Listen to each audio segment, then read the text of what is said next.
I'm Big Deal Dave Walker. And I'm Darren the Dazzle Olsen. And welcome to a very special King of the Room edition of BeerPong TV. Spread it flat.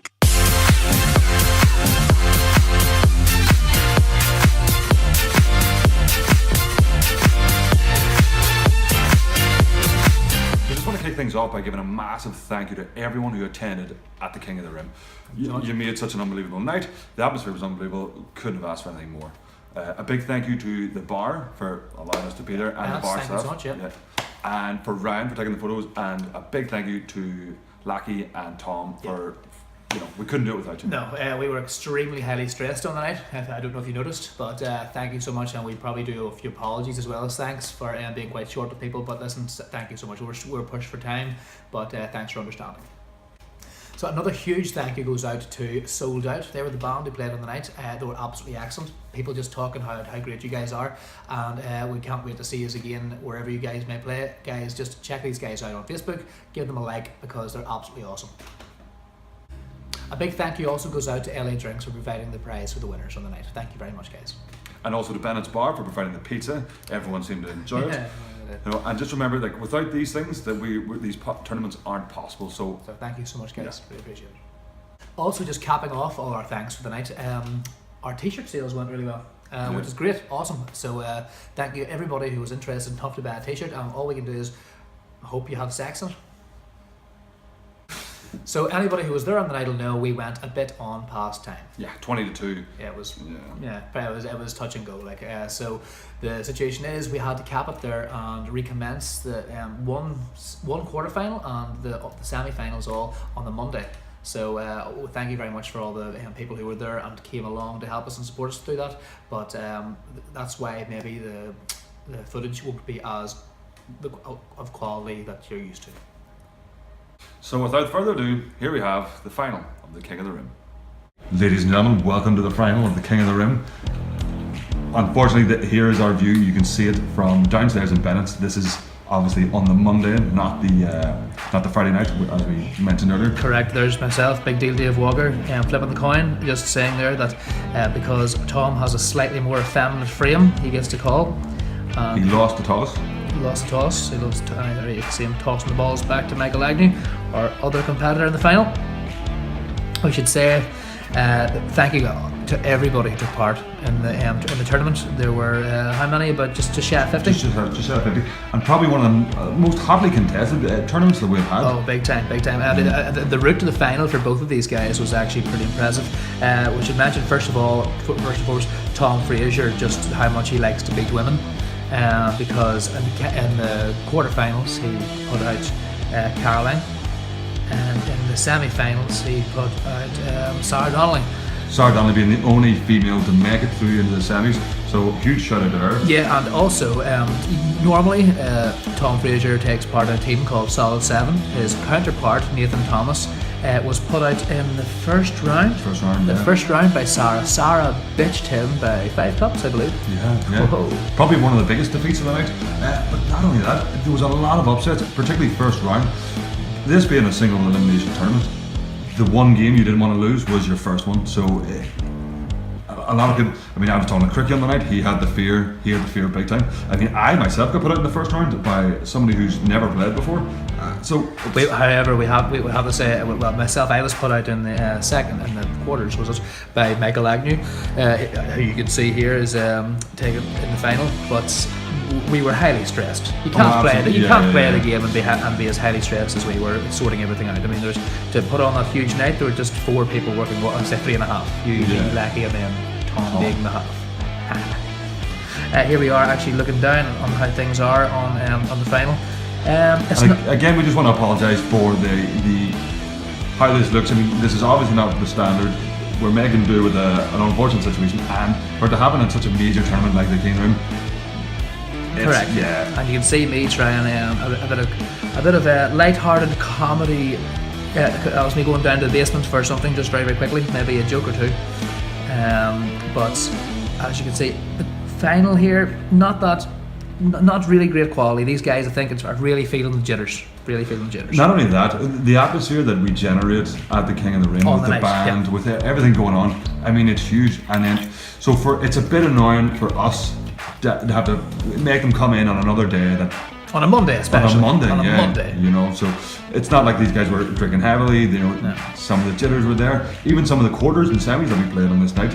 I mean, it was tense. Yeah, yeah, Just big. nobody wanted to make a mistake. Yeah, correct. We should mention play this night. We had also a quarter final being played which we had to actually stop halfway through between Wiggy and Stu. Stu being quite highly decorated and probably went in being the favourite for that match. Did, however, did go on to the semis to play Michael Agnew. Stu snatched it back from the jaws of defeat. Yeah, it was pretty close. I mean, what at this level towards the end of tournaments, It was two re-racks. I remember that. It was. Speaking of which, on the night, I don't know if you see, there was a match between, I think it was John Rafferty and Stu. There was several re-racks. I've never seen so many overtimes. John would have been one of the hot favourites going into the game. We had to seed the top 32 teams. So, the top 32 players, and they got a bye to the next round. It was quite awkward how we did it, but you know, at the end of the day, it worked out for the best. And I think I think our King of the Rim champion is quite deserved. And I mean, even in this game, like Michael, highly decorated, Tom, highly decorated, been with us for a long time. Anyone could take it, and it would be a worthy winner. Yeah, correct. But as you can see here, still not many more cups down. Very, very, very even Stevens between these two right now. Still throwing two balls into just ribbing it. Yeah, literally the king of the rim. Who else showed up extremely well on the night? Actually, we have a big shout out to the three Bailey brothers. Yeah, are very much a family affair. I think that's the first time we've had. Yeah, three brothers playing in one tournament. Yeah, they did, and I believe all of them did pretty well. Rand got through the quarters, and maybe a couple of second rounds there, but they by no means pushovers. Quite good players. It was great to see Kyle Donaldson back. He hasn't played with us since McKeever, I believe it is. That's correct. He went in. He went all the way to the quarters as well. We also had every member of Raid 51 throwing the balls. AJ and Sarah's match being a hot topic, but we'll talk about that at a later date. And then Joy and Kyle had a very, very tense match. Kyle narrowly beating Joy with a brick. But big thanks also go out to Chris Brownlee and Kerry Reese and Susie Mack, just coming out to show their support and really, really enjoying their first tournament. Probably some of the most unexpected. I mean, Bob Houston going out pretty early. He got beaten by Nathan 2. Nathan number 2. Nathan number 2, who was actually on the fence, but even showing up on the night. Yeah. I mean, thank God he did. I mean, he really showed up well. Alan Ritchie going out pretty early, and he's a tournament winner. Yeah. Cricky as well. He's probably the biggest surprise for me. Yeah, going out to Ryan Bailey in the second round, really, it was a major undershowing for him, and I think there were tears. Quite possibly. I mean, to be honest with you, he was my tip for to go all the way. Yeah, well, if he hadn't met me, he would have got his arse handed to him. Anytime, anywhere. So back into this, not a whole lot. It just goes to show how nervy and how tense it is, even without the crowds and the booze. Yeah, and it's 6 cups plays 5 here, I believe, and in favour of Michael Agnew. As you can see, I'm up there talking to nobody in particular. That's a great evener shot. That's the equaliser. Right in the pin. Taking away the possibility of the Lonely Island as well. That's a good cup to hit.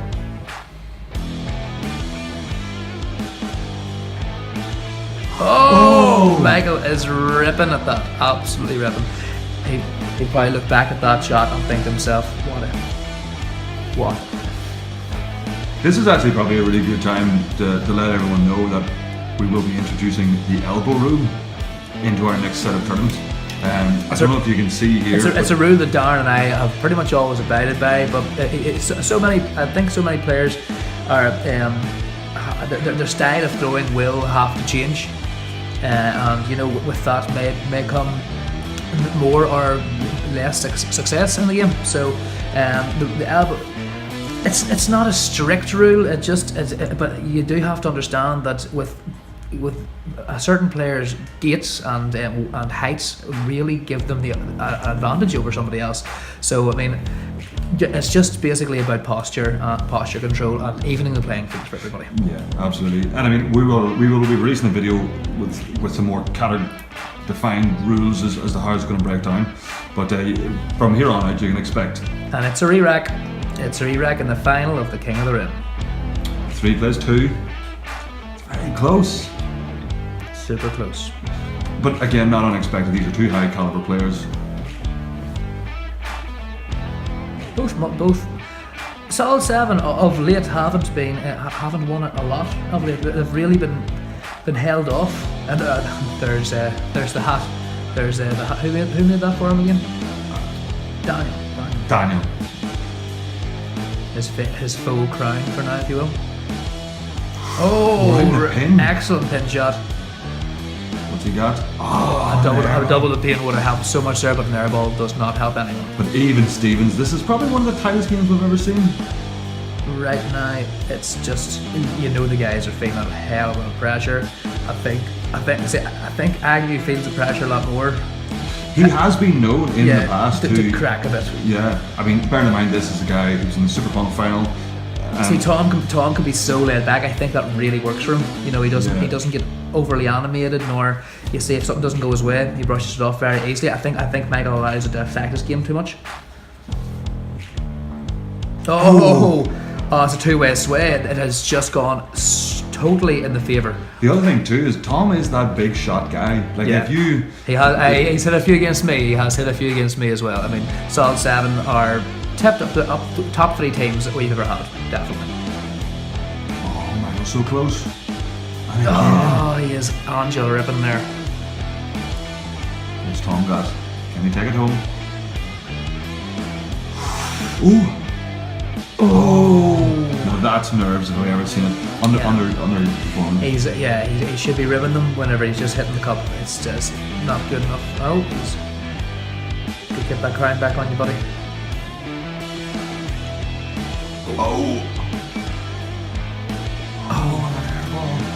God, imagine a double the pain in that situation. Oh, without him. Just a quick fire. Pop. Oh, he's done it. He throws the other one in the air in victory. Let's see what happens here. He was starting to strut there. What's he got? Now, if anyone can do this, Michael can. Yeah, Michael's a big money shot as well. This is the second major final he's been in the year. Can he do it? It is done. It is done, ladies and gentlemen, and there you have it, the Strutmaster 5000. Ladies and gentlemen, your King of the Rim, Mr. Tom Fraser.